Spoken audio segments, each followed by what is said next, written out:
Leçon de l'école du sabbat, mardi 13 juin 2023. La stratégie finale de Satan. La stratégie finale de Satan. Les sondages révèlent un profond manque de confiance dans les institutions et les gouvernements. Des millions de personnes se demandent, je cite, « Où peut-on trouver quelqu'un qui soit moralement apte à diriger le monde ?» Fin de citation. Les prophéties d'Apocalypse identifient la puissance de la bête comme celle qui, sous les auspices d'une union religieuse et politique, sera la puissance qui se positionne pour remplir ce rôle. Lisons Apocalypse chapitre 17, le verset 12 à 14. Là, il est écrit « Les 10 cornes que tu as vues sont 10 rois qui n'ont pas encore reçu de royaume, mais qui reçoivent autorité comme rois pendant 1 heure avec la bête. Ils ont un même dessein et ils donnent leur puissance et leur autorité à la bête. Ils combattront contre l'agneau et l'agneau les vaincra, parce qu'il est le Seigneur des seigneurs et le Roi des rois. Et les appelés, les élus et les fidèles qui sont avec lui les vaincront aussi. Amen.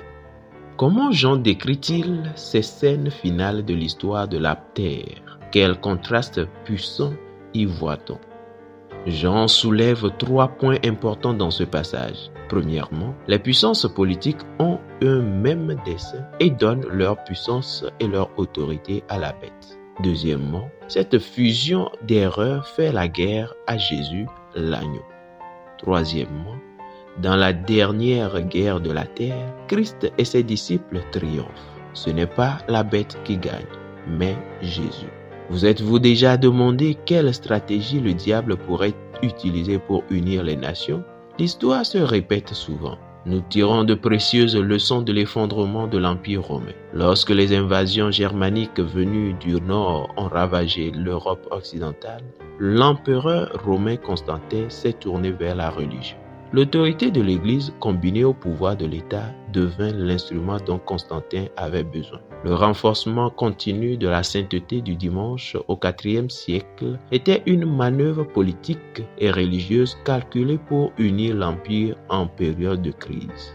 Constantin voulait que son empire soit uni et l'Église romaine voulait le convertir. Le célèbre historien Arthur Weger le dit clairement, je cite, « L'Église a fait du dimanche un jour sacré, en grande partie parce qu'il s'agissait de la fête hebdomadaire du soleil. En effet, la politique chrétienne consistait à reprendre les fêtes païennes auxquelles le peuple était attaché par la tradition et à leur donner une signification chrétienne. » Fin de citation. The Paganism in Our Christianity, New York, G.P. Putnam's Sons, 1928, page 145.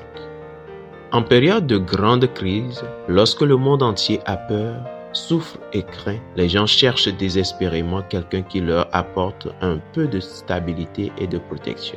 C'est ainsi que la tyrannie est apparue dans le passé et il n'y a aucune raison de penser que cela ne pourrait pas se reproduire. Selon la prophétie, quelque chose provoquera ces événements finaux. Bien qu'il soit difficile de savoir comment tout cela peut se dérouler, le monde a déjà vu comment de grands changements peuvent se produire et très rapidement aussi.